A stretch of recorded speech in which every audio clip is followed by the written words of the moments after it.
third for setting a screen. Because of physical play, although Jordan Taylor just got caught with a moving screen. Izzo's dying for a moving screen. It's that dreaded moving screen. Welcome back, everybody, to another edition of the Moving Screen Podcast. I'm Brendan Quinn from The Athletic here with Dylan Burkhart, UM Hoops. Dylan, how are you? I'm doing well. I'm well rested. We got a little vacation in, ready to embrace the off season. How are you doing over there? I'm well. You look. Did you get a tan? Because I can't tell from here. Yeah, I'm very tan. It's the light's not great in my office. Okay, I need one of those. That's good. I need a ring light. I need to get real fancy on you. That's right. Well, I mean, for your OnlyFans, that I heard you're firing up this summer. Oh yeah, that's the new breaking exclusive product. That's right. You heard it here first. Had that income. Exactly. I'm well. I'll be hopefully tan next time we talk because I'm heading to Kiowa Island next week for the PGA Championship. Hopefully, I actually see this tournament. If I have to drive home from South Carolina, I don't know. Someone's going to feel the brunt. Someone's going to get it. So, yeah, but I'm excited for that. But today we are looking at the Big Ten. Our favorite offseason activity, making wild predictions about the Big Ten, making sweeping judgments based on little information, and then holding each other to it. I'm excited about this one, though. I feel like there's been a lot that's happened, and we haven't really talked about anything. And I feel like there's a lot of juicy material to get into. This is true. I was up early this morning reading up on the off season, and I already forgot half the shit that happened. Well, that's good. You're going to be well prepared for this podcast. Let's Very go. prepared. Early morning grind. So we are grading each team's off season up to this point. So we're not grading what we think about them for next year, as much as we're just kind of grading the whole of what has happened since the season ended. The good, the bad, and then coming up with our own grades. Just how the last month and a half has gone for each team. And there's so much shit that has happened in so many programs. I'll be very curious to see how our grades come out, whether they relatively mirror each other or whether we're far off on some of these. Well, hopefully we got a little back and forth. That's the good stuff. That's what the people Caffeinated, need. And I'm ready to take you down with some takes. Before we get into it, though, what do you have for the people over at The Athletic yes. they can check out? Look at you with the plug. Well, in addition to golf coverage, for those interested in that, this week we threw out basically all of the basketball writers throughout The Athletic have been putting out kind of collections of thoughts and player takes and things like that on all the teams that we cover. So I dropped 10 takes on Michigan State. I dropped 10 thoughts on Michigan. Kind of one of those deals they set the table a little bit for the offseason. So ran both of those this week. And if the fine folks who listen to this podcast would be so kind to us, go check out the story on Shaquille O'Neal that I had. It was very random, but it kind of was one of these deals where I fell into a wormhole. I'll actually tell the backstory on why this came about for listeners here, because you guys might appreciate it. But it was earlier in the season. Izzo was talking about scouting Kofi Coburn. And he was like, the first time I saw him on film, it reminded me of the first time I saw Shaquille O'Neal on film, where I was just like, I mean, look at this guy. This is just insanity, because he was scouting, I guess, for a game when he was an assistant for Judd and they were playing LSU. So I just threw a note to one of my editors and was like, hey, it could be funny to do a story at some point on the first time that coaches ever saw Shaq on film, maybe farm that out. And then he came back to me in the offseason and was like, so when are you going to do that story on Shaq? I didn't realize I was assigning that to myself, but so that's how that came about. But it ended up being a goddamn trip, talking to all these old, retired, semi-sober coaches about their recollections from 35 years ago when Shaq basically came out of nowhere. He was a rising senior in the summer of '88, and nobody knew who he was. and then he just showed up at the Houston shootout and everyone lost their minds. So it tells the whole backstory there. It was a lot of fun. I think you guys would enjoy it. It's pretty quirky. What about you on UM Hoop? Your stuff's been awesome, by the way. I've been following along, and it's really good as always. Thanks. We had a good profile we're doing our season recap stories, and we did a big one on Hunter Dickinson this week. Mm-hmm. I have been watching film. We're going to start our kind of deep dives into each of Michigan signees, and I've been watching a lot of film of Isaiah Barnes, who's going to be our first one. So early next week, we should have a big 21 thoughts on 2021. And look at you doubling me up. I went with 10. You're dropping 20. Well, last year we did 20 thoughts on 2020. This is really a doomed project because we're going to get like 5 years down the road and I'm going to just be writing 20,000 words to get to it. But what a flex. Nice 10 thoughts, Quinn. Here's 21 on top of you. So, and that's just on Isaiah Barnes, but we're going to do each player in that. And that was a fun thing we did last year.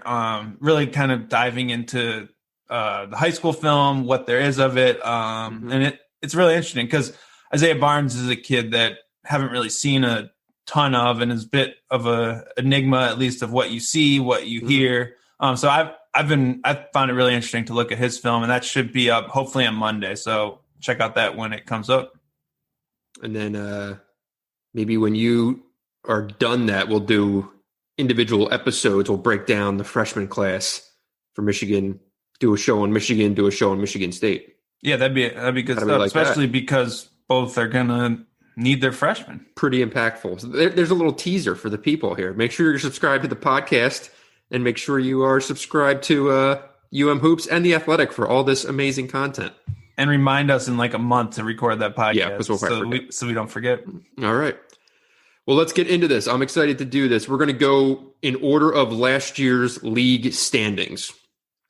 So obviously starting with Michigan, we'll run down kind of the comings and goings of all these rosters, but a lot of this, speaking of plugs, big shout out to Alex Bozich and Inside the Hall, where they have been chronicling the comings and goings of the Big Ten this offseason and doing the Lord's work with that one post that is constantly updated, I think like by the hour, of transfers in and out and where they're going and all that good stuff. So Alex, if you are listening, thank you for all your hard work on that. We are using it as a cheat sheet here. Yes, it's very useful, and it's got to be the biggest pain in the ass. All right, start with Michigan. Most listeners here kind of know the deal. Probably the biggest news of the offseason, in addition to the freshman class, which is the number one recruiting class in the country, would be Eli Brooks' decision to return. Hunter Dickinson, as it appears, not even testing the waters.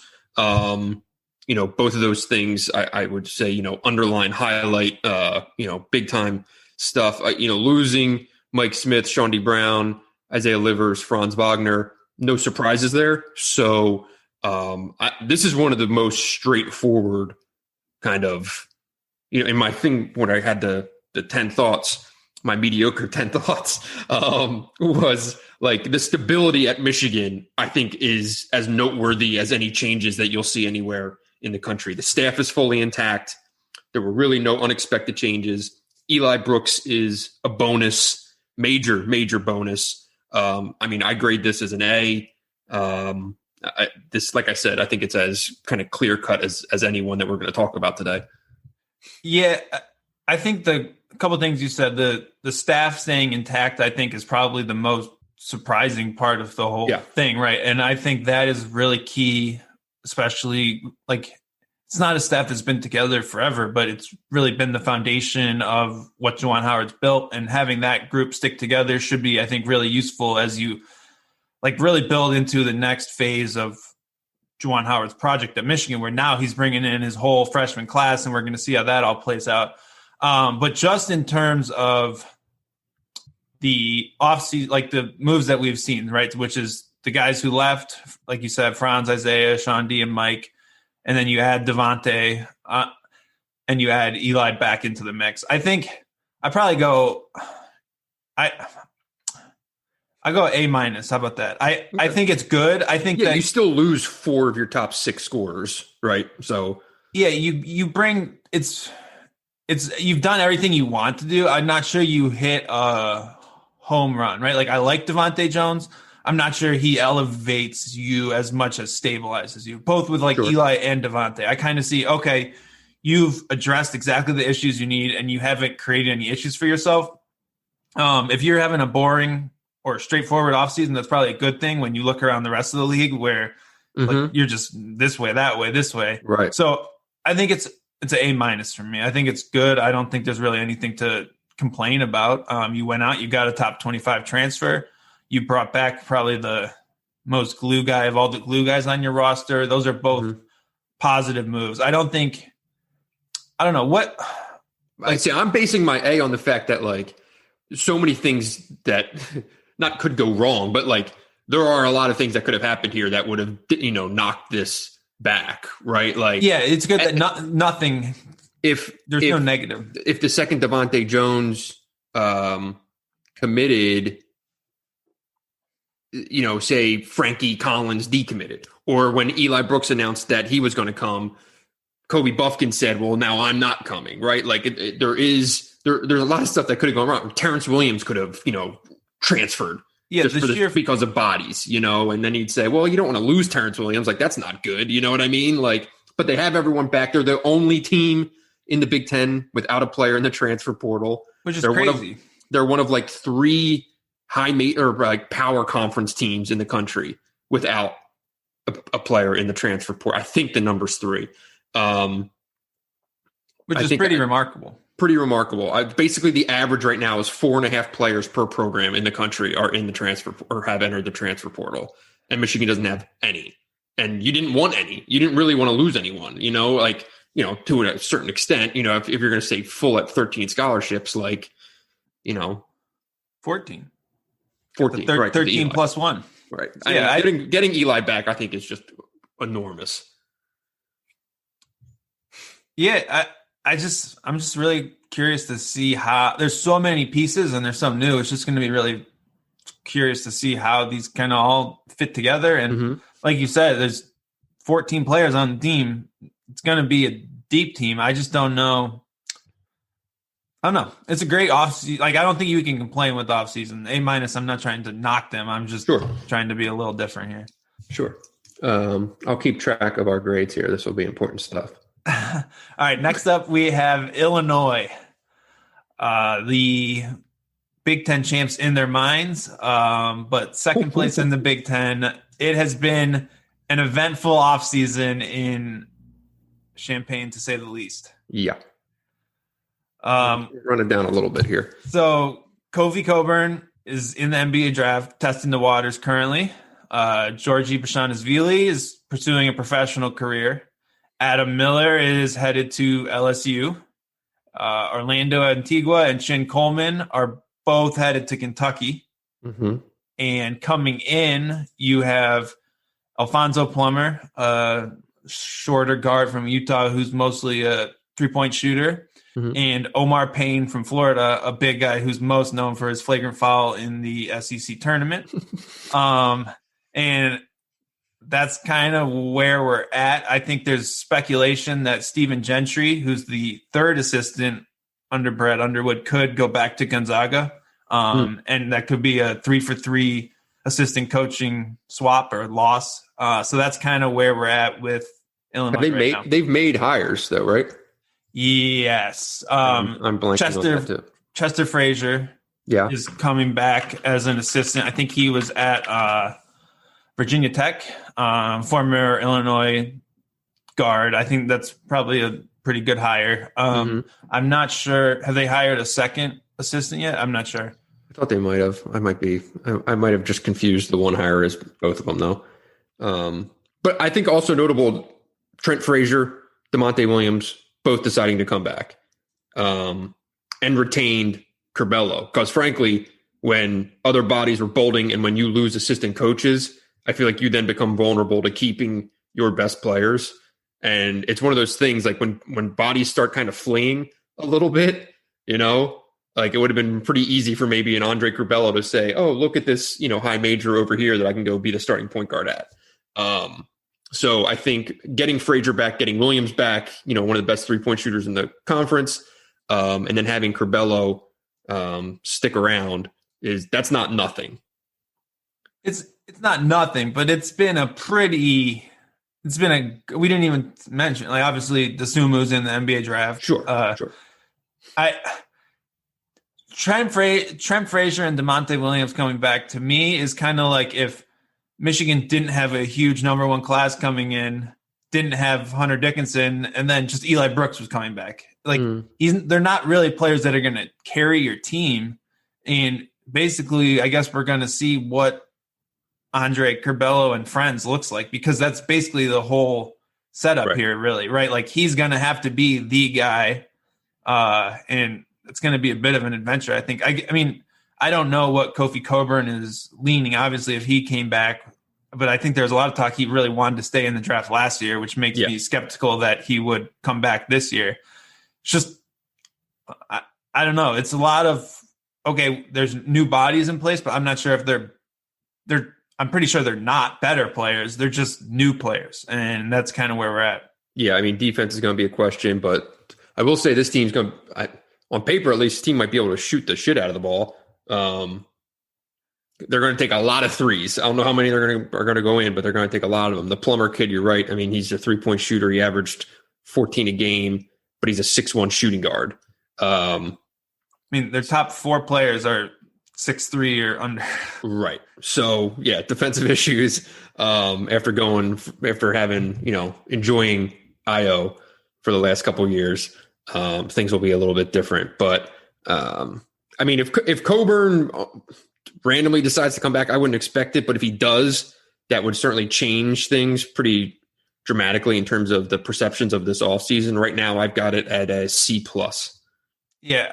What do you make of kind of the entire assistant coaching staff bolting? Is that a red flag, yellow flag? I mean, no big deal. If it weren't the connection, like it's Kentucky. It's not like they're going, like they threw a ton of money at him. Antigua has longtime connections to Cal. Like I get what you're saying, but it's also a chance to go work for Cal and at Kentucky, and he's already been there. And it's like, it's not that. If he were leaving to go, what was clearly a lateral move, I'd be like, well, this is, there's trouble under the current here. But this, I think Chin's going to Kentucky too. Yeah, but he doesn't have any ties to Kentucky, does he? It's Kentucky. It's just an interesting.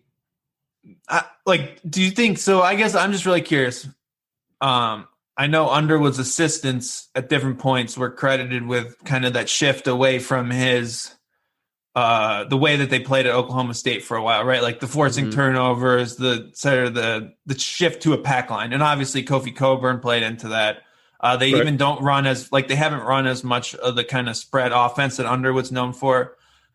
With a new assistant coaching staff, I wonder if that'll change, especially with this kind of weird roster where you have all these small guards. I assume they stick with a lot of the ball screen stuff based on personnel, but it's going to be a big shift. And I feel like you could almost, for a coach who's kind of tore up what he was known for, and maybe he just does that again this year. I also think you can't completely read into assistants leaving as a bad sign. We've seen this at Michigan where there will be multiple assistants leave and you hire new ones, and then things just kind of keep moving as is, right? Assistants are glamorized when things go well and kind of forgotten when they don't. And there's just if you get good players, you're probably going to be all right. But bad offseason, I give it a C-. I mean, you have nothing really.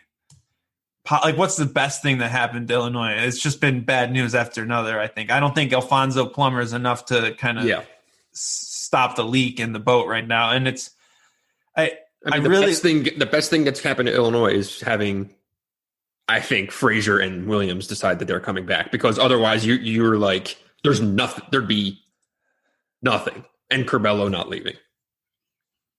Yeah, I just but like the fact that those are the best things, right? Like just retaining bodies and not like adding anything, not getting better in any way, like that's troublesome. And don't you think that they're coming back as a product of the fact that Adam Miller's leaving, right? Like that Probably. The plan wasn't for them to come back necessarily. Right, for sure. You would want Adam Miller to step into the role that they're kind of going to fill. And then it was like, well, shit. Like Adam Miller's off to LSU, the Flash. That's not great. Yeah, I agree. Because if it was Corbello and Miller coming back, all of a sudden you'd be like, okay, that could be one of the best backcourts in the country. They're both top 50 kids going to go to their sophomore year, breakout. Now I just don't quite see it. I agree. Next up, what do we got? Iowa. Oh, Lord. So, all right. Everyone obviously expected Luka to go to the draft, which he did. Joe Wieskamp is also testing. I don't really have a feel here. I think he's going to stay in, and I think Fran McCaffrey suggested that he's going to be staying in. Not that he suggested to Wieskamp to stay in. I think he suggested when he spoke publicly that he is likely to stay in. So potentially losing Garza and Wieskamp. On top of that, Nunji. I always mess his fucking name up. Transferring to Xavier. CJ Frederick transferring to Kentucky because they don't have anyone who can make a basket outside of 10 feet.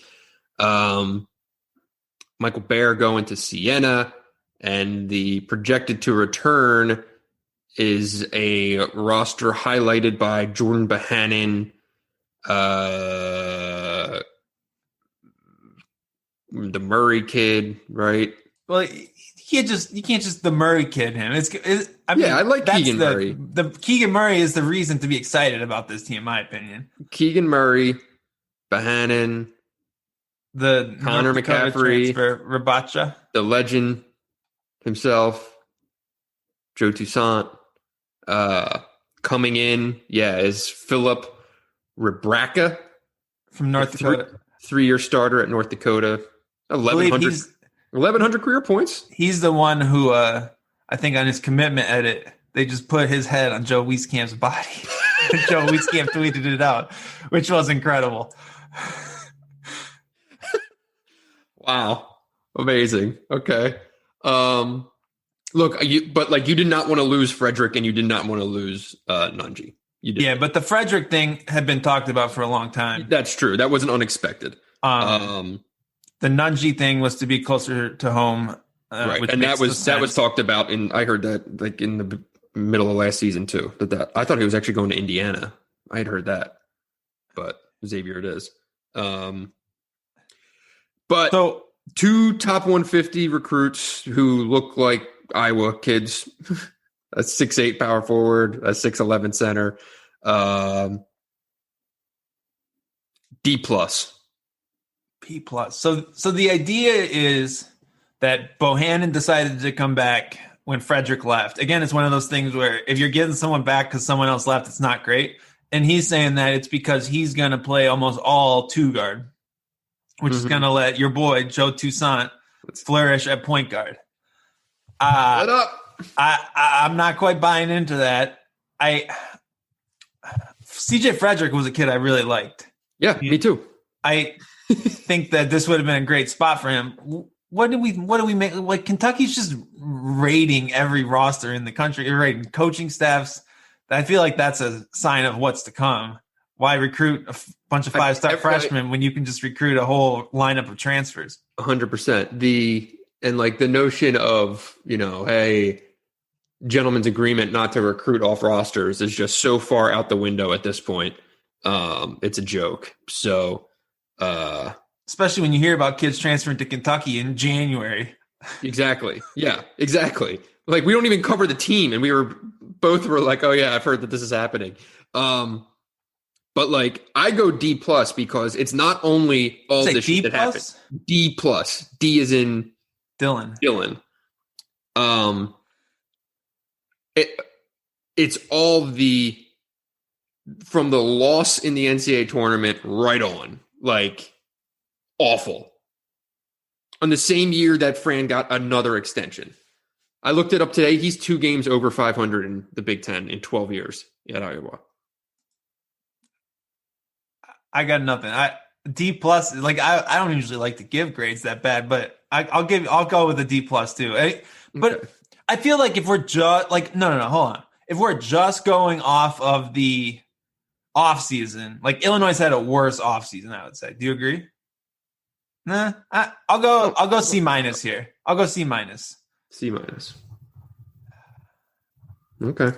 Very generous. All right. Next up, Purdue. Go for it. So it's been a relatively smooth sailing offseason there, I would say. The transfers out were Aaron Wheeler, historically one of the worst shooters ever in the Big Ten, headed to St. John's.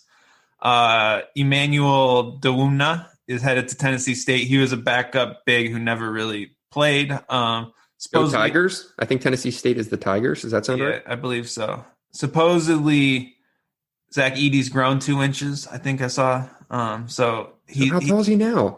What? Zach Edey grew 2 inches? I swear I saw that somewhere on the internet.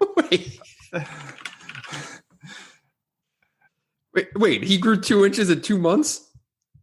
He was already 7'4". Yeah, well, see, I'm pretty sure he's growing. He's up in the 7'6" range. Now we're talking Sean Bradley. Yeah, I'm just the biggest thing for me that's come up with Purdue is like the hype seems way more than like I expected this month. We haven't even touched on like the biggest thing. So Travion, he's testing the waters. Okay. You're expecting him to come back though, right? I would assume so. Okay. I didn't realize that. That's kind of a big storyline for Purdue's offseason. Okay. I do think would you put any money on him staying in the draft? No, I think I wouldn't he'll put be back. money on it. No, but you never know. Okay. They bring in Trey Kaufman and Caleb First, 2 like top 100 kids from Indiana. But still, borderline top 50. Kaufman's a top 50 kid. First was 58th in the country. Michigan State fans should be familiar with him. He was a Dane Fife special on the Michigan State recruiting front. And obviously, they lose Micah Shrewsbury to Penn State, right? And hired Ohio State assistant Terry Johnson to replace him. Mm-hmm. But also, recruiting or roster wise, at this point, you almost have to grade on the fact if you don't lose people that you don't want to lose, right? Like at what point does like player retention to start to become like a bonus line on coaching contracts? Because that's not a small thing anymore. No, and I think that especially when you have a team that was pretty young, pretty deep, like you could see maybe some frustration there, but I think you didn't lose. Like you brought back the guys you want, like you say, right? Like Brandon Newman's coming back. All those play. It's going to be a deep team. Yeah, like a guy like Stefanovic, right? Like you want him back for his senior year, whereas like he's a guy who could like just decide, hey, I want to change the scenery. I'm going to go, put up threes for Kansas or whatever. Exactly. Like you could lose guys like that. So for Purdue to basically keep a team that I think we're all pretty high on for next year, keep it intact. Especially after last offseason with, it was not tumultuous. That's overstating things, but, losing Nojel Eastern and what's his nuts to BYU, like wasn't, that it certainly set some ripples across the water. So, it's, I think overall pretty solid for Purdue. Do you have any concern like Shrewsbury as a X's and O's guru type of guy who you lose could have an impact? If it weren't Matt Painter. But hasn't there been like kind of a ebb and flow of Painter and people have credited a lot of those changes to his assistants? Do you any word? Maybe a little bit, but something to at least watch when Penn State's dialing up wins over here, the new regime. But we're also going to talk later about Ohio State. And we're going to be like, they lose Terry Johnson off that staff. Well, he's going to Purdue. Yeah, maybe. So I'll give Purdue a minus. Yeah, I was going to say B plus. Okay. I think that's pretty straightforward. I just think if I was a Purdue fan, I'd be worried about already being penciled into the top 5 and sort of this preseason hype for a team that I think maybe isn't quite as good as people want to say, but should be better. I don't know. Like, are they a slam dunk consensus favorite for you to win the Big Ten? No. But like, no, I feel like that's how they're being portrayed. I would like to feel a lot more comfortable with the point guard spot. To have that level of hype. Yeah, they have a lot of body. Like, is Jaden Ivey going to be bodies? I agree. Michigan State knows that bodies at point guard don't always mean results, so I feel like that's fair. I like them. I'm just worried. I think they're a top 15 team, and they're being booked as like a top 5 team. Yeah, that sounds right to me. Okay, so next up, so you said A-, I said B+. Next up, we are going to Ohio State. Speak of the devil. I think it's your turn to set the table here. All right, Ohio State has been, let's see, where are we at with Ohio State? I'm looking for my list of transfers here. Musa Jallow is headed to Charlotte. Joey Brunk is coming from Indiana to Columbus. Mm-hmm. And then Jamari Wheeler is going from Penn State to Ohio State. So a pair of Big Ten transfers. EJ Liddell is in the NBA draft. Dwayne Washington is in the NBA draft. I don't think we really have a concrete decision from either of them. Obviously, like those are huge swing factors that they're the 2 best players. I get the sense Dwayne Washington is probably back. Well, we'll wait and see, right? Like I mean, it's hard to really gauge that. Like, I don't think either of them are slam dunk first round picks or anything, but I don't know. And EJ Liddell, obviously, it was a tenuous situation with how it all ended that year. Right. He got a lot of blowback. I don't think he's happy. A lot of the speculation is he wants to play more 4. And I don't know, is like Joey Brunk enough to convince you that you're not going to have to play center? I don't know about that. So I kind of give it incomplete here, but where are you at? Yeah, I mean, I'm looking at this as Dwayne Washington's returning. And in a lot of ways, I'm like, he's kind of one of those guys, too, where I'm like, how good is that? Right? Like, because Dwayne Washington's going to win you a couple of games. Dwayne Washington also, I mean, it's been the same story here for a minute on his, highlights and lowlights. Probably overall, it's a plus for him to be back if that's what he decides to do, but so much hinges on Liddell. I think it's nice that you add Wheeler and Brunk. These are, veteran Big Ten guys who what they can give you. Wheeler's going to be a tough dude, play defense for you, which they need, some perimeter defense. Brunk gives you, good depth on the front court. But overall, I'm not that excited about anything that's, does anyone coming in really change the ceiling of this team? I mean, Malachi Branham is a top 50 kid. Kyle Young's coming back also. I forgot to mention that. Young's that's back. Key. Is Seth, what about Seth Towns? I guess he's Seth back. Seth Towns is back. And is he actually going to, is he going to be fully healthy for a year? Is this going to be, the time where he actually gives you a full season? Who knows? Yeah, I'm not crazy about Justice Sueing. Nor am I. I think Dwayne Washington actually had a remarkable year when you consider how much he was asked to do and the difficulty of the shots he took. I thought he was really good. And I was never really a big fan of him earlier in his career, but I think he would be a huge guy to have back. But Liddell is obviously the guy. I mean, defensively, offensively, he does so much, despite the fact that he's kind of undersized tweener, that I love his game. Be interesting what Zed Key does.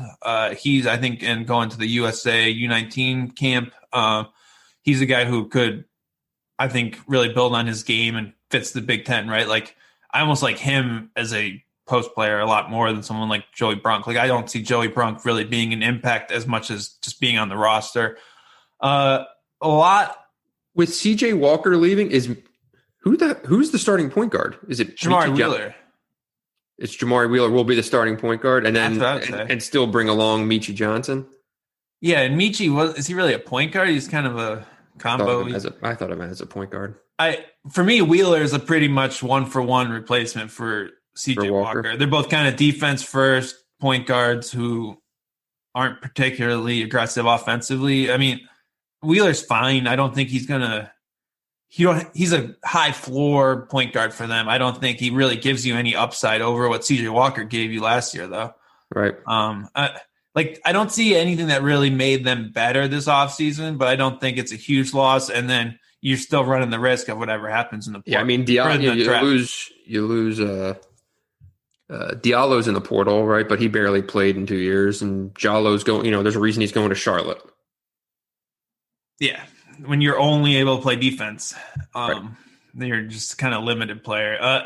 So I give it a B- if Liddell comes back, and a C if Liddell leaves. I had him at a B with Liddell back, but I don't know if that's going to happen. So I'll say B-. I'm going to put you down for a B- as well. All right. Next up, Wisconsin. Brad Davison's back, baby. You're running this one down, though. What do we got? Okay. Reavers era ending in the portal of all places. Unexpected. But then just ending. Losing, I guess could I don't even know if Micah Potter had the option of another year. Or not. I think he would have. I think he did. I think Trice would have had an option, right? Like, These are guys that they could have had back that you probably would have won. You would have loved to have Trice back for sure. Really, the only guy that has decided to come back, though, of the seniors was Davison. So, wasn't there? Did I see something about technical fouls for flops? Yes, this is a development. New reality. Should be very interesting. Most of Davison's shenanigans already resulted in flagrant fouls, though. But the flops could be a new issue for him to deal with as he's goes about his day-to-day life. Absolutely. 3 transfers out. Walt McGrory goes to South Dakota. Trevor Anderson to Valpo. Joseph Hedstrom to Valpo. Valpo just building out a roster of bench Big Ten players. Thomas Kithier heading over there. How about that? So arriving, you have Isaac Lindsey, former 3-star recruit from Wisconsin who was at UNLV. You've got Jacoby Neath, who comes in from Wake Forest. He's a 6'3" guard who was a reserve at Wake. You have Chris Vogt. I'm going with Vogt. V-O-G-T. Vogt? I don't know. What sound does GT make? Ooh. Okay. He's transferring. He played 2 years at Northern Kentucky, then followed John Brennan and played 2 years at Cincinnati. Started last year at Cincinnati, averaged 5 and 4 in 20 minutes a game. Kind of a big shoulder shrug. Their recruiting class, they got 4 guys ranked between 119th and 171st in the 24/7 rankings. I don't know who, I look at next year's Wisconsin roster and I just kind of shake my head. I don't know. Big meh is what I'm thinking. Capital MEH.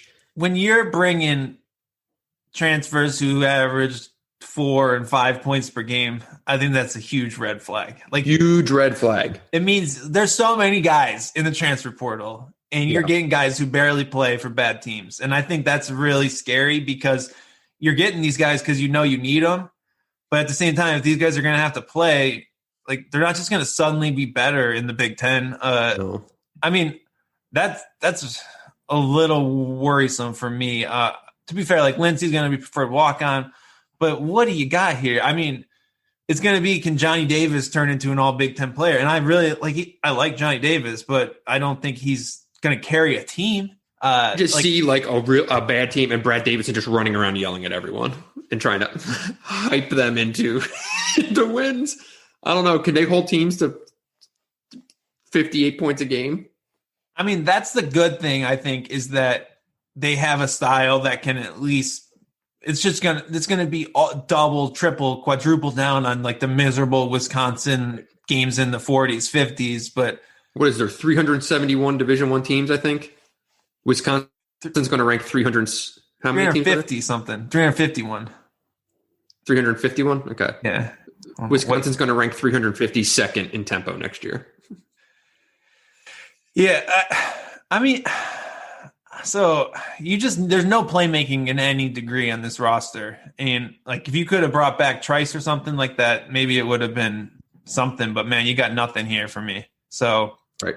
I'm going with a C+ because I really I'm worried about the type of players you're bringing in the portal. And I just don't think that's a recipe to win. I had them at a C as of this morning.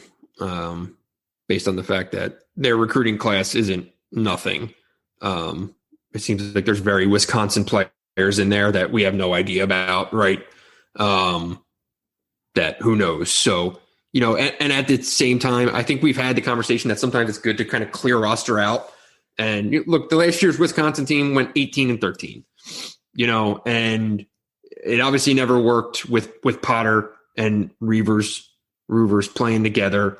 You would have liked to have Trice and Aleem Ford back, right, on this team, I think. Or like, I'd love to see Potter as a full-time big or anything. Like, you know what I mean? There's just, sure. It never worked, but you'd like to bring back one or two pieces, not Brad Davison. Exactly. That's what I'm saying. I have him at a C. That's what I said. So like, and that's why, like, you could have retained some talent and you could have brought some certifiable talent in, and they really did neither. Nothing. I mean, it's going to be a tough year, I think, for it's going to be a hard team to watch. It's going to be a hard team to watch. Speaking of hard to watch, hey, Rutgers is up next. This is one of the worst off seasons, I would say, in the conference. Yikes. Miles Johnson to UCLA, Jacob Young in the portal, Montez Mathis off to St. John's, and Andre Hyatt, who played for LSU. So Michigan fans will be familiar with him. He was kind of the one guy on that team who played defense and did nothing on offense. And he kind of fits for Rutgers. He's a 6'6" guard, multiple spots, not particularly skilled. They're probably going to need him to play. I think those are the big changes. Ron Harper's in the draft. Geo Baker is in the draft. Yeah, and I guess both would have eligibility to come back, right? Yeah. Yep. So that could be, I mean, you got a lot of shots to dangle in front of Geo Baker. So if you ever want Harper, for that matter. Yeah, I wonder. Harper seems like there'd be a better chance that he stays there, but I don't know. I mean, I would be begging Harper to come back at this point. All their friends left, though. So that's kind of where we're at, I mean, losing Miles Johnson to UCLA that's rough.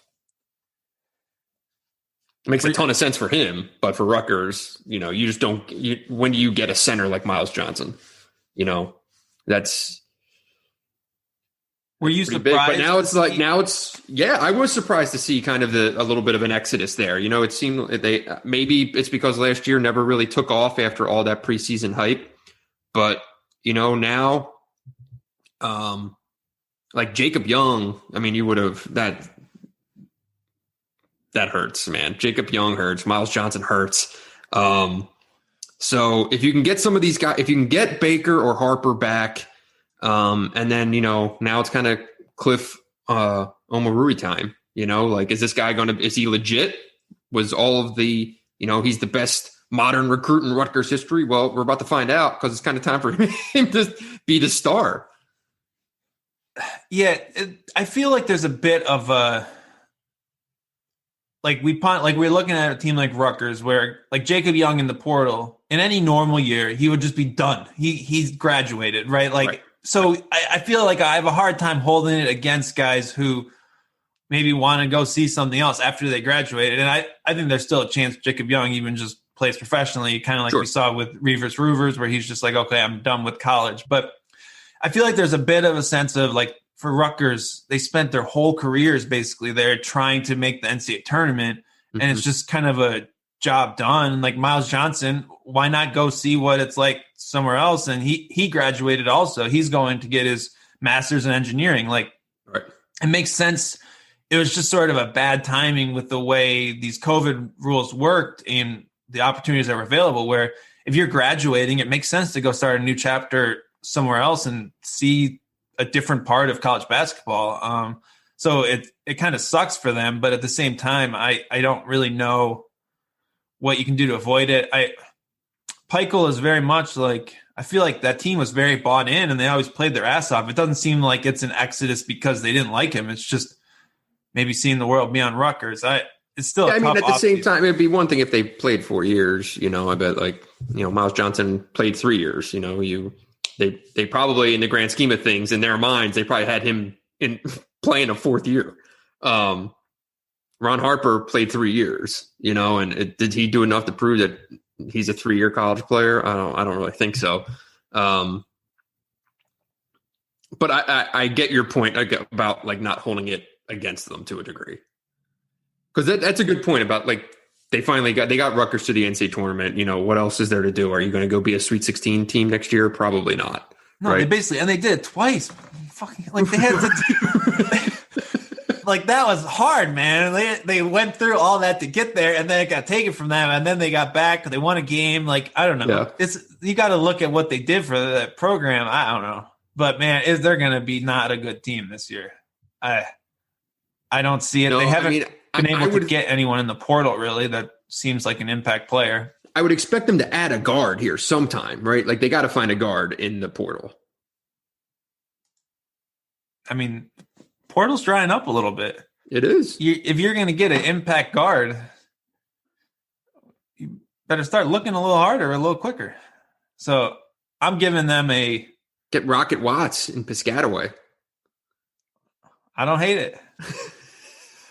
I don't hate it. I will give them a C because I don't think they've brought in enough and they lost just impact players. Some of the worst departures, I would say. I had them at a C-, so I feel like I'm a half grade to full grade below you on all these. That's just my disposition. You haven't been on vacation for a week. That's why. That's true. I haven't seen the sun. All right. Next up, we are going to Maryland. All right. Am I recapping Maryland? It's a big, you're leaving me with the big recaps. 4 players out via the portal. I'll tell you what, I'll take Minnesota because Minnesota is my favorite. Jarris Hamilton, Daryl Morcell, Joel Mariel, and Aquan Smart are all in the portal. Morcell's also in the draft. I'm not really sure what that's going to end up at.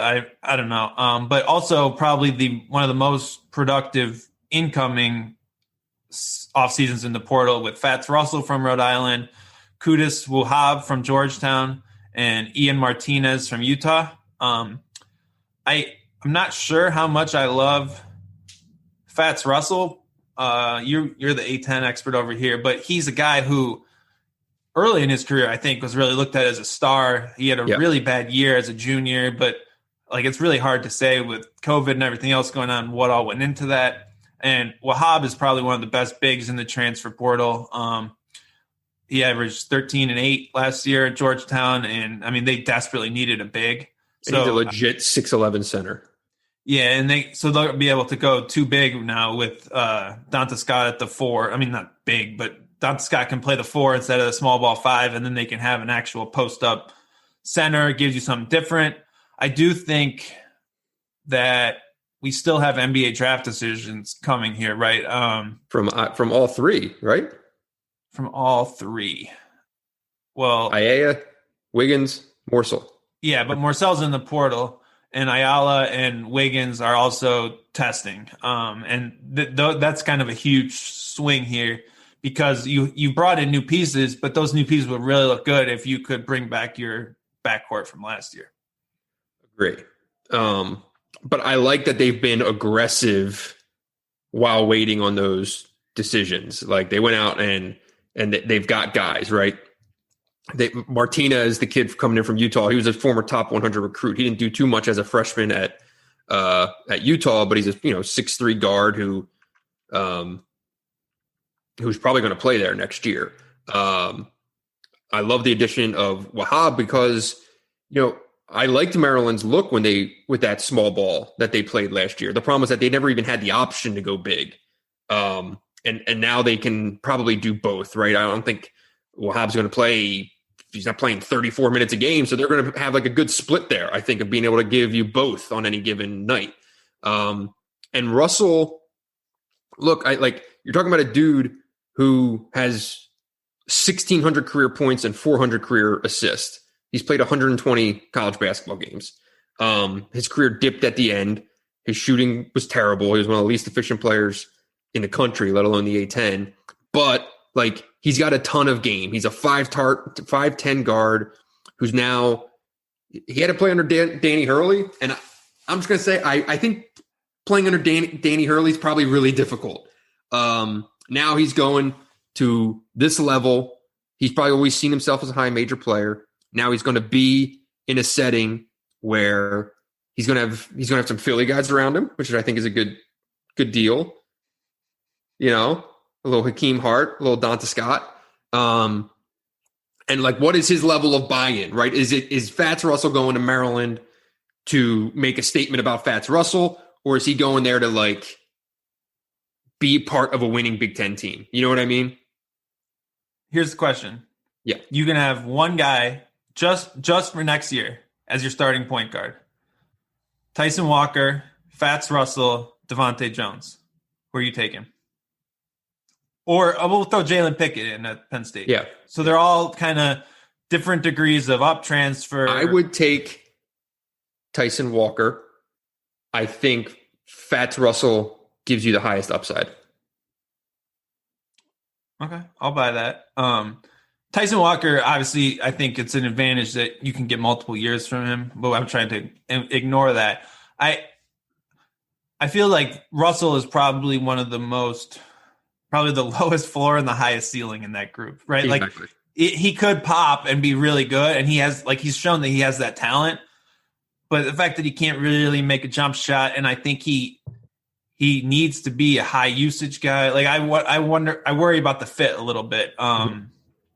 But also Maryland kind of has a lot of, even if Wiggins and Ayala come back, they're kind of built as secondary guys. They don't really want to be all the time. They're not ball dominant players. They can be in spots. And I think that it could be useful maybe to have, if Russell is decent, you could have 5 really good players. I'm just not convinced how they all fit together. But hey, Turgeon has taken transfers and made them work in the past. So there's a lot. I like a little bit of, I'm a little disappointed Jarris Hamilton's leaving. I thought he was a really useful piece as kind of a stretch forward. I don't know where, good offseason. I'll give it a couple things that we should also note here, right? You got 2 top 100 kids coming in. Because Maryland always recruits well, right? Mm-hmm. And they have 2 top 100 kids coming in, and we've mentioned staff changes. Losing DeAndre Haynes is probably not something that Maryland would want, right? I think that because of Turgeon's status there for a while, he's told his assistants, if you get a good offer, go. But you got, DeAndre's going to Marquette to be with Shaka. Great for him. First of all, listeners of the pod probably like DeAndre Haynes. He's a good dude, so good for him and his family.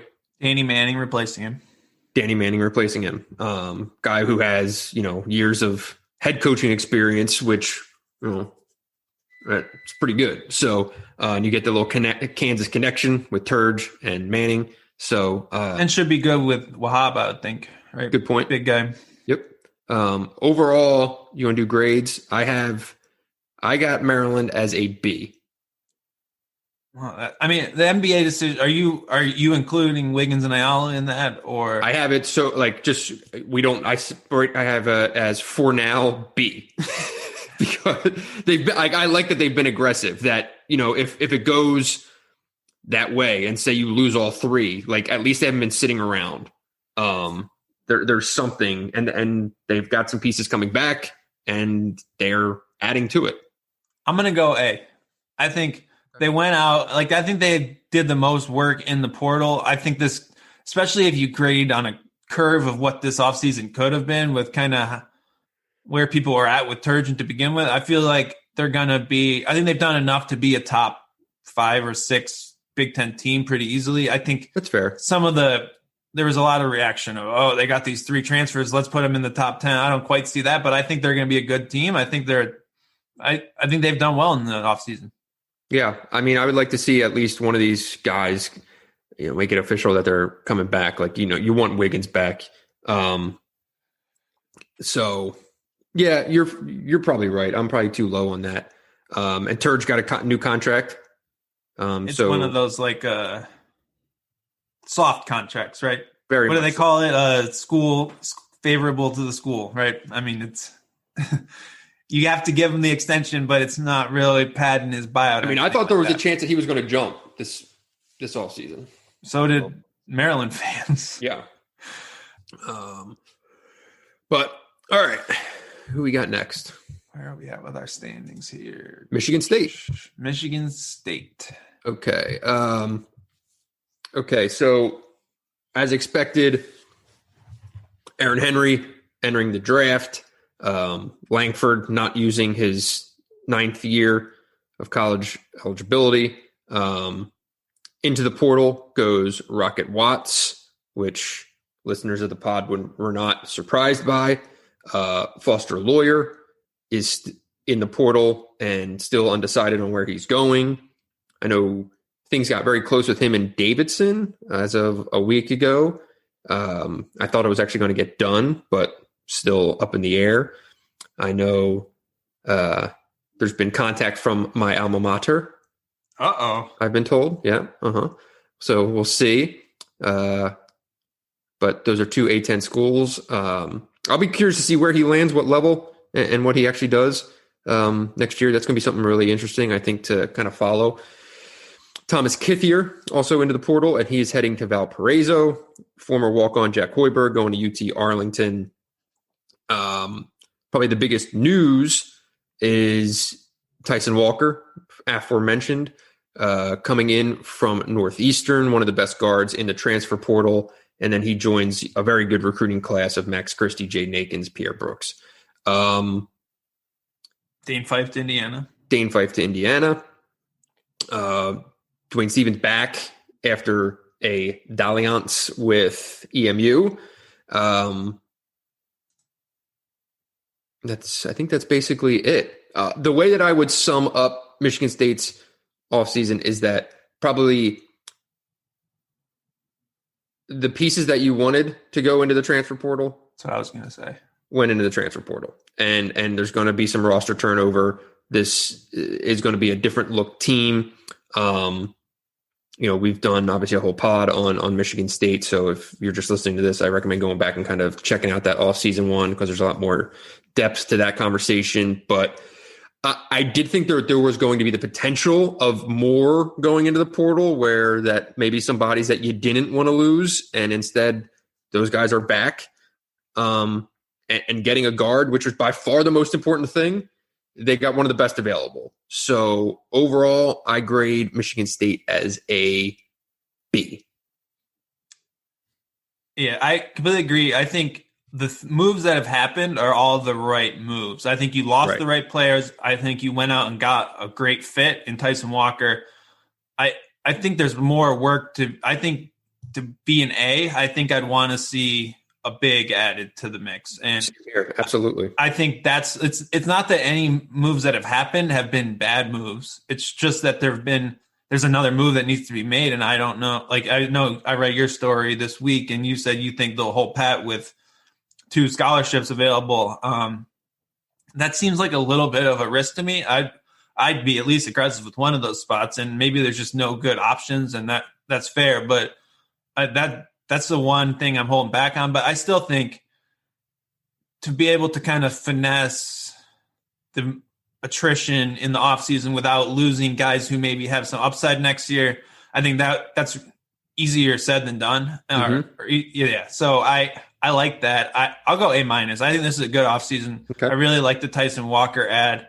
But yeah, I think like just look at it right now, and if we go back mid-season and something's not working well for MSU, I think we'll both probably look at it and say it's probably going to be because of the 5. And I think just adding another – at the same time, though, like you see people and they need a 5, like Maryland last year. Go out and get Galen Smith. Like, what is that really doing? And so I go back and forth on that. Like, you want to get a guy who has a chance to make an impact, and maybe that guy's just not out there. Yeah, like if you could get the kid from Penn State, right? Like that would have been a great addition, and it just didn't work out. He ended up going back to Penn State. So, I don't think that it's not like they didn't kick the tires.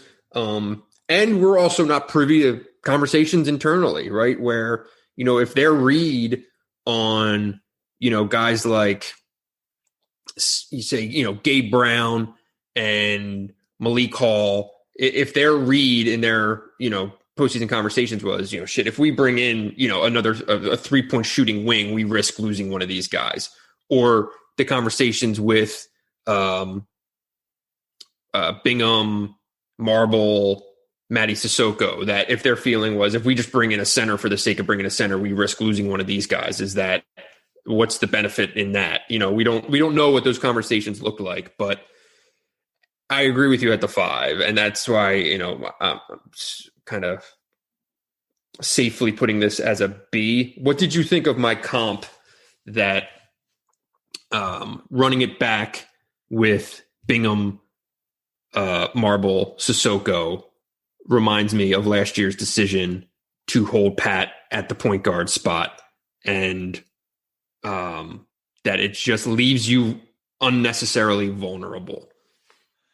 I get it. I don't think it's as important because I don't think you're counting on your center to be like a bad point guard can ruin a team. Sure. You can play through questionable centers, I think. So I don't think it's that's fair. I think there's more upside with some of that group coming back. I think you look at a guy like Matty Sissoko, he's clearly has the tools to be really good and like was just swimming in the deep end last year and didn't really seem to know what's going on. Like there's a chance that him as a sophomore is better than anyone you'd bring in, right? And like maybe that is what you have. And like for me, it just all comes back to Bingham, right? Like Bingham has the tools to be a really productive center and anchor that defense and do all these things. I guess I just wouldn't have bet that Michigan State would just bet on him being that based on what we've seen and kind of the lack of trust that he's had. So I see the comp. I think it's probably a little harsh just as far as I think that you can get by with bodies at the 5 more than you can get by with bodies at the 1. That's fair. So you had A-, I had a B. Next up, you are getting all the hard ones. Penn State. You want me to handle Penn State, or do you got it? No, I got it. Okay. Busy offseason here. Micah Shrewsbury obviously brought in as head coach. 6 players in the portal. Jamari Wheeler, Myron Jones, Isaiah Brockington. Who else am I missing? Buttrick. Those are the big. Trent Buttrick. And I'm missing someone else. Did you say Wheeler, Jones, Brockington? Yeah, those are the big 3. Yeah. And then you look at but previously had more guys in the portal who subsequently withdrew. Yeah, they got John Harrar back. They got Seth Lundy back. They got Jalen Pickett coming in from Siena. Sam Sessoms was in the portal. He came out. Yeah. So I love Pickett coming in. I think that's a slam dunk get in the portal. I think he could be really good. I think he could be one of the best transfer guards coming into the league. Jaheim Cornwall coming in from Gardner-Webb, who's 14-4 guy. So you're going to see kind of a typical Penn State roster as far as a lot of guards, a lot of kind of perimeter options. And, I mean, Hara's proved – like, this looked a lot worse in early April when everything kind of went down. Everyone was in the portal. So I think you got to give a lot of credit to Shrewsbury for bringing this all together. Like, Hara and Lundy back is huge. You got a great transfer guard. I kind of like what's here a little bit. I think this is one of the best off seasons in the Big Ten. Starting with the Shrewsbury hire, like on our episode where we went through all the coaching hires, Shrewsbury is the one that I graded out as the best hire, especially because it's I thought the hire's better than the job.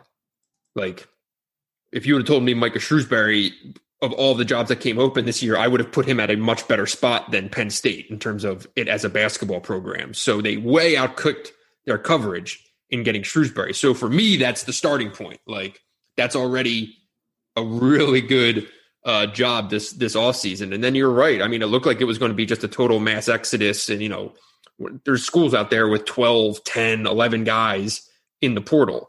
And Penn State was trending that way. So by getting Sessoms back, by getting Miles Dredd back, by getting Seth Lundy back, Carr back, and adding Pickett. And the Cornwall kid, it looks like he can probably play a little bit. I mean, he was all Big South, 6-foot guard he will give him some depth in the backcourt, veteran depth. He's played 120 college basketball games. Yeah, like, dude, Jalen Pickett can play. I mean, he was a 3-time All-MAC guard. He was the player of the year in the conference last year. This is not bad. For what it could have been, I think Penn State's really coming out of this looking pretty good. I don't know if they're going to be good in the Big Ten, but they'll be competitive. I mean, They're not going to be bad enough that you can just throw in the towel and say, oh, it's a transition year, which you're going to see at some other schools as we get further down this list. So I mean, it's like, do you like a roster when like you're like, oh, they have lots of guard play, but they're all mid-major up transfers? Like, sure. Like, does that mean you can win the Big Ten? No, but I think they're smart additions that are going to make this team better. And we're ready to say this is going to be the worst team in the league. I think they're going to be they can fight to get to close to 500, I'd say, in the league with this roster. So I give them an A in the offseason. I think same big ads, like a lot of work to do when they showed up and got the job done as far as bringing guys back, as far as going out and getting players. So I like it. Likewise. Okay, on the same page there. I thought we were going to have a few dramatically different grades, but we've been damn near mirroring each other. Okay, next up, Indiana. All right. It's probably the most interesting all season in the conference in terms of national picture, in terms of the league picture, in terms of everything. And part of it is because Indiana is Indiana. But so the big news is obviously Mike Woodson's hiring. Very much a new era for the program. At one point, like Penn State, they had basically their whole damn roster in the transfer portal, but some guys stayed, some guys have returned. In terms of those out the door, Al Durham to Providence, Armand Franklin to Virginia, Joey Brunk to Ohio State.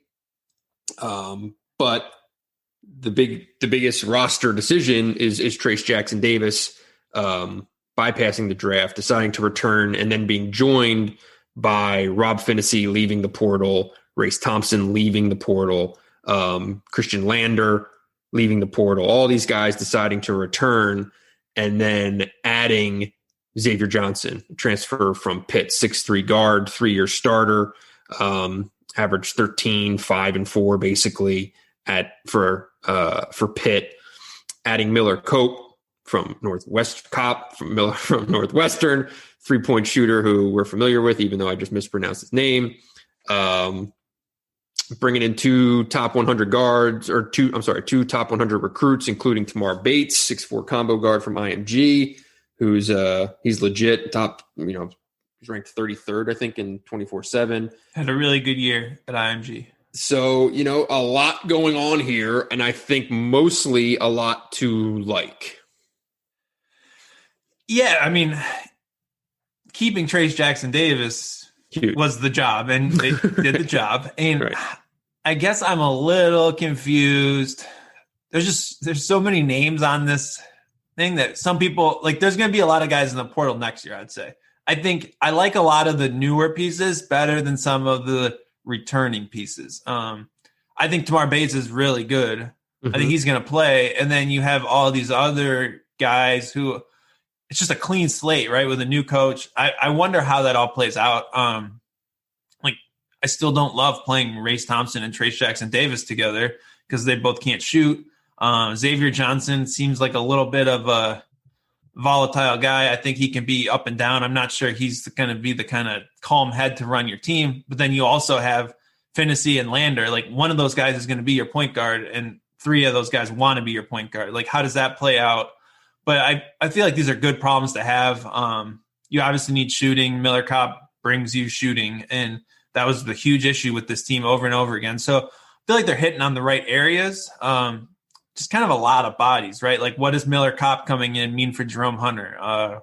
It's just sort of a depth of players who's going to be the 5. I don't know. Yeah. Who's the 5 and can this team shoot? It's the same question as always with Indiana, right? Like point guard play and shooting. Until those things are addressed, like, you know, in terms of this program, like making a dramatic turn in a direction, right? Like at some point, shooting, point guard play need kind of more solid answers. But all in all, you know, the roster isn't depleted to an extent where you're like, you know, this team can't make the NCAA tournament in Mike Woodson's first year. Like this team can make the tournament. And that's where this program needs to get going. But so much of this offseason for Indiana, I think in terms of grading it, has to be framed by the Woodson hire and kind of where you come down on that. And we broke that down in a previous pod, but it's like expectations for replacing Archie Miller and some of the names that were out there, and then coming out on the other side with Mike Woodson and this roster. Like that's the hard thing for me in terms of grading this thing. You know what I mean? Like if you would have told us coming out of March, like Indiana's going to hire Mike Woodson, and like that's going to be for all of the hype around this coaching hire, that's going to be where it lands. I don't know if either of us would be like, boy, that's awesome. You know what I mean? Like, and I'm not knocking Mike Woodson. I think he has a chance to be successful at IU, but you know, that's always going to kind of be the framework that you have to work within here. Here's how I'd put it. If you showed me this roster and you pull up the little Bart Torvik projected rotation, whatever, and it still said Archie Miller at the top of this, I'd say, oh, they're going to be 7-13 in the Big Ten, underachieve and play shit offense. Great point. We don't know what Mike Woodson's going to be, but I think we can just bet that it'll be better, right? Like running an offense will be a big step in the right direction. So I think like Indiana's problem wasn't a lack of talented players, right? There are a lot of top 100 players on that roster. They're guys that should be good enough. So I think I'm going to just give Mike Woodson the benefit of the doubt now, even though, I mean, we have no idea what they're going to run, what they're going to do. It seems like they're saying the right things, recruiting to the right strengths, whatever else. But I think they'll be better. And I think that's got to be where you start with evaluating this. Like maybe Mike Woodson's not Brad Stevens, but at the same time, he's not Archie Miller. And that's a big step in the right direction. Sure. So I'm curious where you come down on the grade. B+. Okay. I'm just not sure. Like, I'm not sure about Xavier Johnson. And I worry that Xavier Johnson's a guy you got to be sure about to go in with. But I love the Tamar Bates pickup, and I love that they got Trace back. That's just a huge win, and no more Archie, so that's a good thing. Right. I went with a B, and I don't know. Like on one hand, I'm like, man, you can make a case for this to be an A if you look at it that Woodson came in and it wasn't just a mass exodus and that you didn't lose Trace. Like it could have gone so much worse, right? In terms of not even having a competitive roster to field. And the fact that Woodson came in, I've liked everything that I've heard from him, and he's retained the guys that he retained. At the same time, you could make a case for it's the Indiana job. If you want to talk about some of the names being thrown around for who they were supposedly, potentially bringing in, to end up with a guy with zero college coaching experience is, I don't know. I don't know if it's worrisome. I don't know what you want to call it, but it ain't Chris Beard. It ain't some of the, I think initial hopes that Indiana fans had for what this hire was going to be. So I come down with a B. Yeah, I should add, I forgot, Al Durham, Armand Franklin both did stay in the portal and transferred out. Franklin, I think, is the guy you wanted miss. I think he would have been – he's probably the one perimeter player you could really be excited about that could have returned. When you see a guy on your team transfer to Virginia, you probably tell yourself, we probably could have used that guy. That's fair. You see a guy on your team transfer to Providence, you're probably like, oh, well, that's all right. Exactly. What do we have next? Northwestern. Oh, baby. Ugh. Who am I? Is this me or you? This is you, I think. Okay. No, you do this one because I want to do Minnesota. All right. Northwestern. Miller Kopp, obviously. Kopp. So Anthony Gaines is headed to Siena, Miller Kopp to Indiana, and they added Elijah Williams, who averaged 14 and 8 at Fairleigh Dickinson last year. I think those are the main. I don't think they got anyone back, did they? Am I missing anyone? I mean, you could have lost Boo Buie, Ryan Young, Pete Nance. Like, they could have transferred to. Yeah, I mean, they don't have any super seniors that I'm aware of. Like, they didn't get any extra year guys back, I don't think. It feels like Pete Nance has been there for a long time, but I think he's a true center or true senior. Yeah, and Chase Audige is back, one of the ultimate shot jackers in the league. Legend. And that's the kind of like, so you got Boo Buie back, you got Ryan Young. It's kind of just the same. It's Northwestern basketball. Same deal, man. And Northwestern basketball. I don't know what. Where do you start? We should mention they have the 6th ranked recruiting class in the Big Ten somehow. They got one kid, Casey Simmons, who's a top 100 recruit. He's also a 6'5", 170-pound shooting guard. And 2 kids ranked right around 150. So, it's just it just seems like more Northwestern players coming into Northwestern. They also snagged Taylor Battle from Penn State staff. I think he got like a emotion, and now he's going to be an assistant coach at Northwestern. So that's an ad. Right. I don't know, man. I'm like, who cares? Who cares? I don't know. I mean, it's very unmoving in either direction. Sure, they probably could have lost more guys just given the nature of things right now. But they don't. There's nothing here or there that makes them better. You probably prefer not to lose Cope. Anthony Gaines goes. I'm just guessing every time I say it. Anthony Gaines is going to Siena for a reason. Most interesting. I said offseason storyline. New athletic director resigns 10 days after being named. Well, that's nice for Chris Collins, probably. You don't have to worry about your job too much when there's who knows what else going on around you. But the guy who got the job though was promoted from internally. So was that a good thing for Collins' long-term future or a bad thing? We don't know. But now bringing in, surely they're going to bring in a true outsider who I don't think that's good for Collins at all. I don't know where I've been down on this Northwestern basketball experience for a while, and I don't really see them somehow breaking through, just bringing the same group back, dude. I don't know. Who cares, right? I mean, that's kind of mean. Well, whatever. I'm not here to make friends. It's just shocking. Not shocking because I kind of expected it, but that rise of that 1 year to the NCAA tournament, it's just been a disaster, a tire fire ever since. So I don't know. They did nothing. You can't say it was an overly bad offseason, but man, it wasn't a good one. I'll give it B-. Yeah, I mean, the best thing that you say for Northwestern is that they finished the regular season with 3 straight wins in the Big Ten after a 14-game losing streak or something like that, 13-game losing streak. And won those games with the guys that you have coming back. So, they're a year older, but it's the same Northwestern team. A couple nice recruits. it's still a team that I can't possibly project being inside the top 10 in the conference. So I put them at a C+. Remember when we were gassing up that 5-out offense and hyping up the rebirth with that 3-game winning streak? It feels like a different era. 3-0 start in the league. They beat Michigan State, Indiana, Ohio State to start before the new year even hit. Yep. Man. What did you grade them? I think I said B-.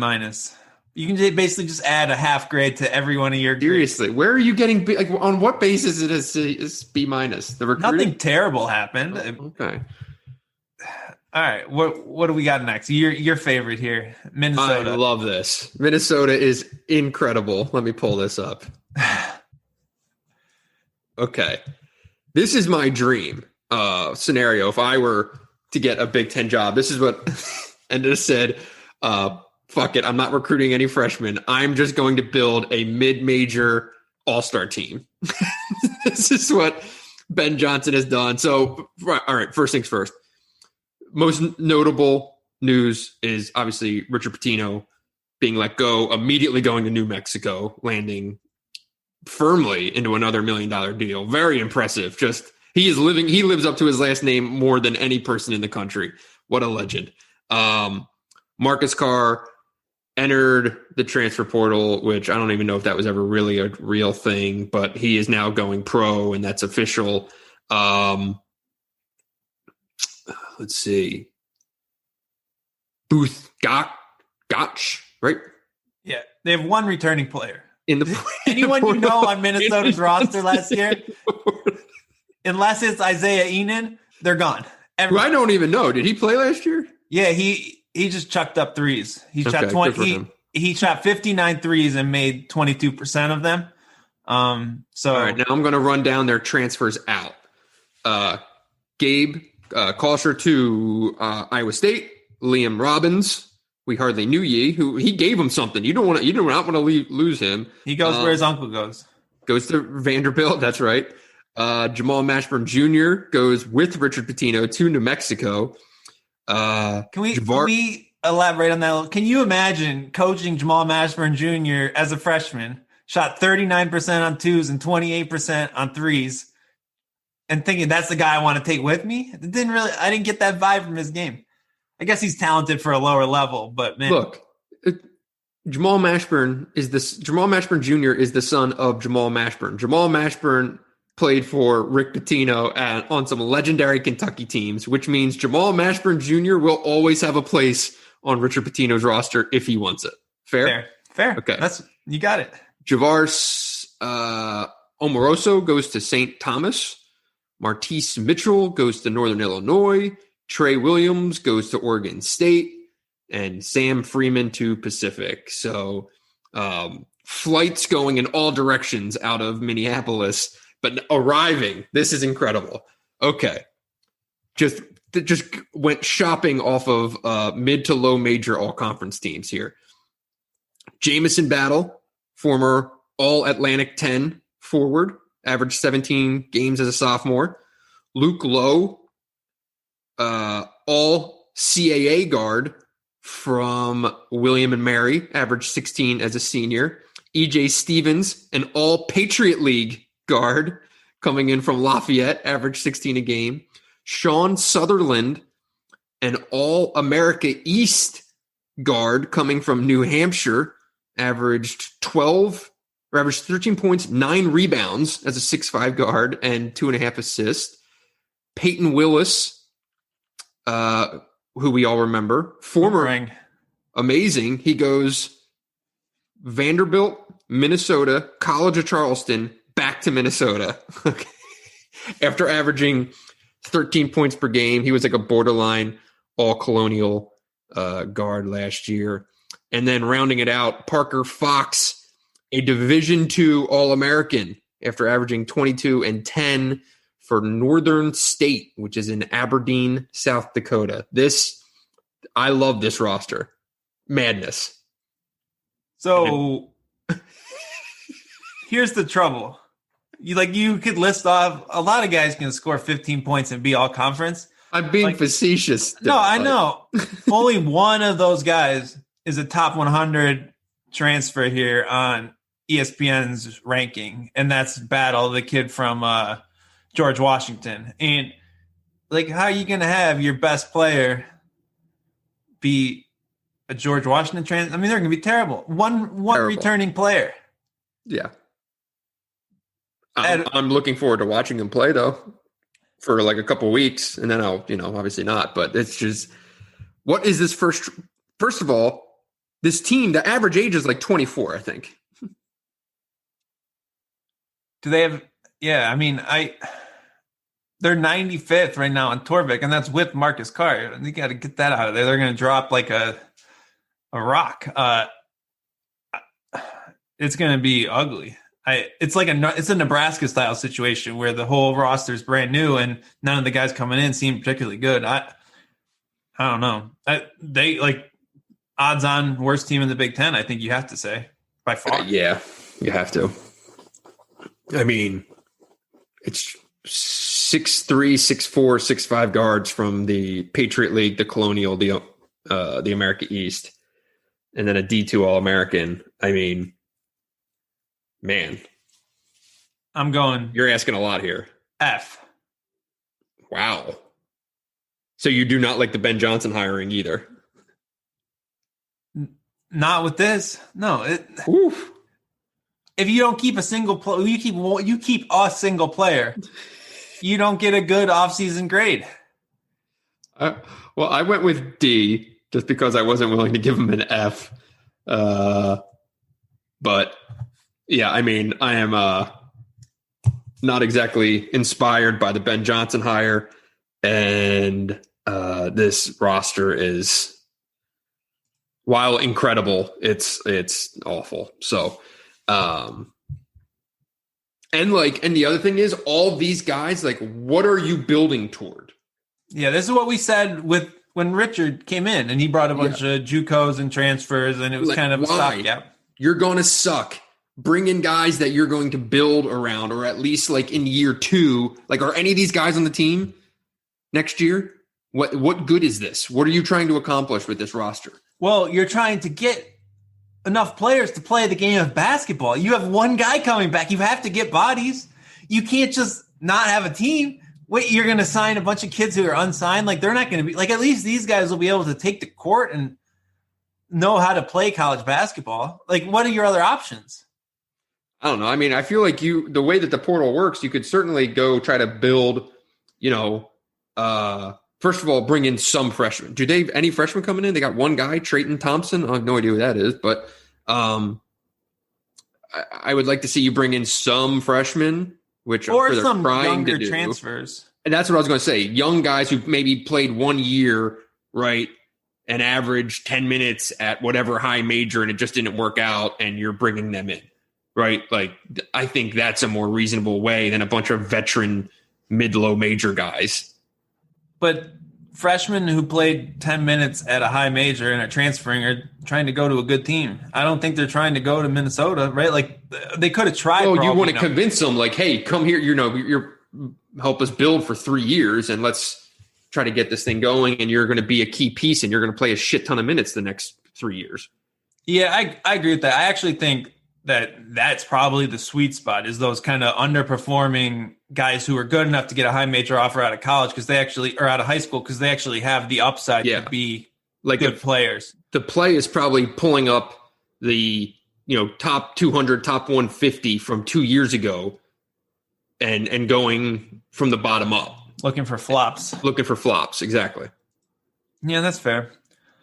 But man, it's not going to get any better early. But I also think the worry with that approach is you go into now you can go recruit a whole new roster out of high school, right? Like, you can say, all right, the first year was whatever. I don't have anyone blocking anyone I'm recruiting out of high school. Yeah, I don't. If I'm Ben Johnson, man, I don't know what. Do you have the luxury of just throwing away a year? Like, I don't understand that at all.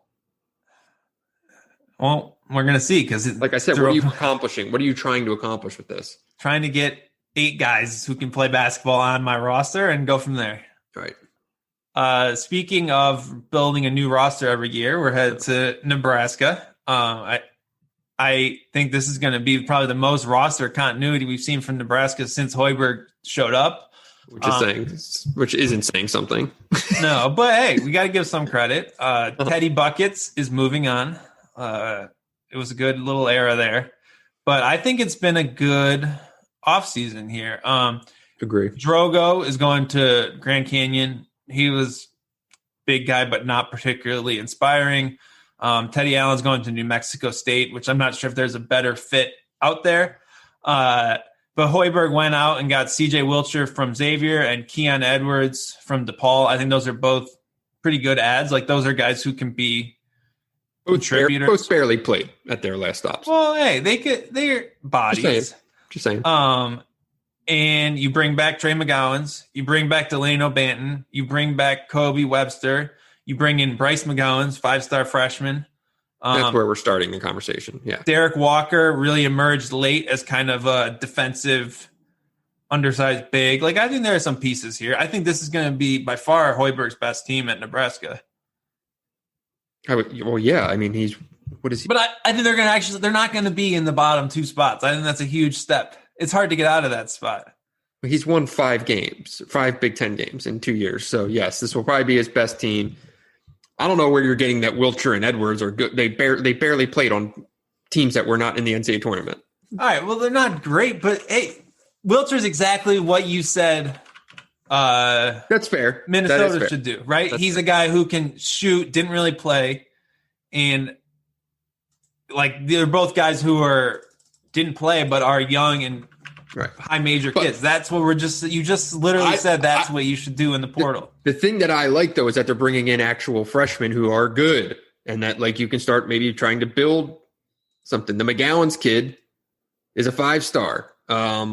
Wilhelm Bradenbach is a top 100 kid and wears goggles, and I'm all aboard. I pulled this kid up today. Love him. All aboard the hype train. Going to be a player. Yeah, can we go back to Wilcher and Edwards? They're both top 115 recruits who are freshmen and didn't play. And you literally were just saying that's what you should do if you're a team like this in the portal. I think those are good ads. He's in his 3rd year. Ben Johnson is not in his 3rd year. All right, well, it's Nebraska. Yeah, that's fair. I think those are ads that could pay off down the line. Okay. Oh, yeah. I mean, I'm just saying it's not like these are guys who are going to step on the court and be game changers next year. But you need to flesh out and build a Big Ten roster at some point. And these are players that can maybe help get you there in time, a year from now, right? But like you got to start retaining them too. Yeah, I mean, they have the 3rd ranked recruiting class in the Big Ten. And it's not all JUCOs and, plug and plays. It looks, these look like guys who we might be talking about at this time next year as still being on the roster and that we have some familiarity with, which has not happened at Nebraska. Like at some point you need to build a team. And I like that they're finally trending that way. Here's my question. If we look at, like, there are a lot of teams we're calling for a big drop off. Northwestern, well, I guess not a drop off so much, but Northwestern from 12th to 13th. But Wisconsin, Iowa, Minnesota, Rutgers, like those teams should be bad. Like I think Nebraska's roster is notably better than most of those teams. Do you agree? Like, is this a situation where Nebraska can be a top 8, 7, 6 team? No, no. Top what? How many of those teams can they pass? I mean, they went 3-16 last year, and yeah, I mean, some of these additions are okay. I'm going to probably book them for like, I'll probably have them at 13th. No. Ahead of Minnesota. They don't have anyone who's won a game in the Big Ten. All right. If you just but they have good players, I feel like. we went through all, like, I think they can win 6 or 7 games. I mean, I like your positivity here, but would you take Nebraska's roster or Iowa's? I mean, probably Iowa's. Nebraska's roster or Rutgers? Rutgers, like, these are guys who have won games in the Big Ten, at least. Man, I'm getting a little. I'm in for next year. I would take those rosters. Looking out, right, to 2022, 23, I'd probably take Nebraska. But, like, these guys got to go in. They're going to take their lumps this year. They're going to suck. And you have to hope that you can keep it intact. You think Nebraska's going to suck this year? Yes. It's year 3 for Hoiberg, though. Like, if they suck again this year, is it ever going to work? I don't know. I mean, you're paying the man $3.9 million to win single-digit Big Ten games at this point. So he's going to have a 5-star freshman. He's going to have a senior point guard. Like, Delano Bannon is I think, looked like he could be a good player. He's more talented than a lot of other players in the Big Ten. Trey McGowan's, I think, like, just Teddy Allen leaving is a plus for all those guys. Like, they need that space to breathe. I guess they're a little weak inside, but, man, like, it's very hard to look at a lot of these other teams in the middle of the Big Ten and be excited about them moving forward next year. I think Nebraska is one of the few teams that looks clearly better. Okay. And obviously you can say, well, they were awful. I'm always a Nebraska homer through and through, but I feel like there's a little bit here. But they were also significantly worse than every other team in the league last year. So they were really bad. It's not ideal. You're pumped for Kobe Webster coming in, shooting 36% on twos?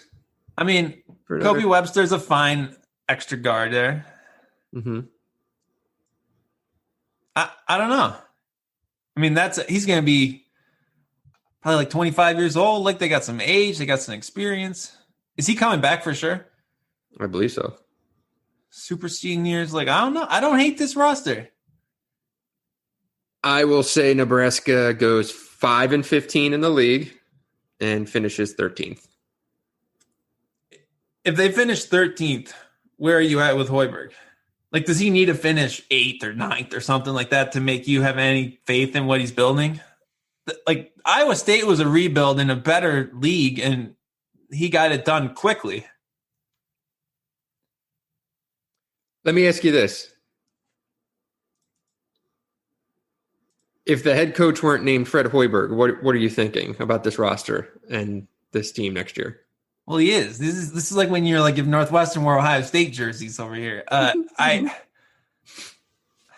mean, I'm also just looking at, like, I think they should talking yourself into this in real time, which I'm all for. But so they rose 50 spots basically in KenPom last year. They went 3-16 in the Big Ten, Dylan. The Big Ten was really good.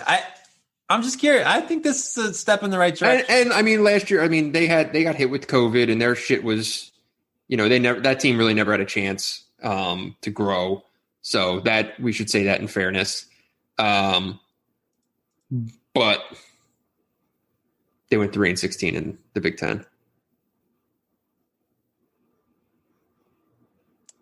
I'm going. I want to say 9th, but I'll go 10th place in the Big Ten. Okay, so they're finishing ahead of who? Minnesota. Yep. Northwestern. And Rutgers. That'd be 10th, right? Yeah. Easy. Ahead of Rutgers.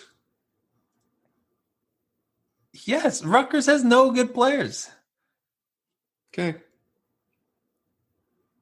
That's where I'm at. Rutgers has no good players. I mean, maybe Ron Harper. They might have Ron Harper back. Cliff Omarui. Well, if Ron Harper returns, I can update my prediction. I like Paul Malachi. I like me some Paul Malachi. Paul Malachi would play 35 minutes a game at Nebraska. I don't know. So here's on Torvik's projection. He has Wisconsin, Iowa, Penn State, Minnesota, and Rutgers all under Nebraska in the preseason ranks. So, hey, saying there's a chance. Can we pull up the preseason rank before last year? If you have it stored somewhere, but I don't know. Was Nebraska? I couldn't imagine Nebraska was rated high in last year's preseason. All right. I like your sell on Nebraska, but I'm in no way buying. All right. What are we grading their offseason? Other than Breedenbach's goggles. Yeah, I haven't even watched film of this kid. Wait till I watch some of that, and then I'll be all in. His first name is Wilhelm, and he wears goggles. This guy, I might buy the jersey. And he's a big? He's like a 6'9" wing. Is he ready to bang in the post? Because that's what we need on this Nebraska roster. He's listed here as a 6'9" power forward. Okay. Matter day. Right? I like it. This is gonna be a dude. Don't sleep. Pull up my man's profile here. I can't pull it up because the autoplay video just blasts me out of my headphones. I see the goggles, but top 100 kid got top 100 transfers. I like this. I'm giving them a B+ in the offseason. Wow. They didn't lose. They got rid of Teddy Buckets. I think it's good. I had them down. Okay, I had them down here as a B-. All right. I think that's the whole league. That's it. Okay. What fun. What are we giving the Big Ten for the offseason? I feel like it hasn't been a great offseason for the Big Ten overall. It's not been that great. No.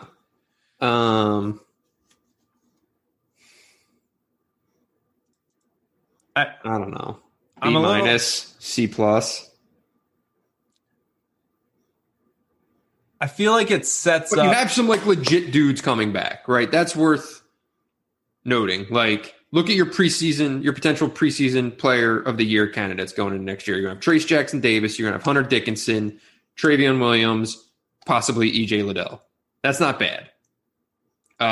You have legitimate All-Americans coming into the league for the first time, multiple McDonald's All-Americans for the first time in forever.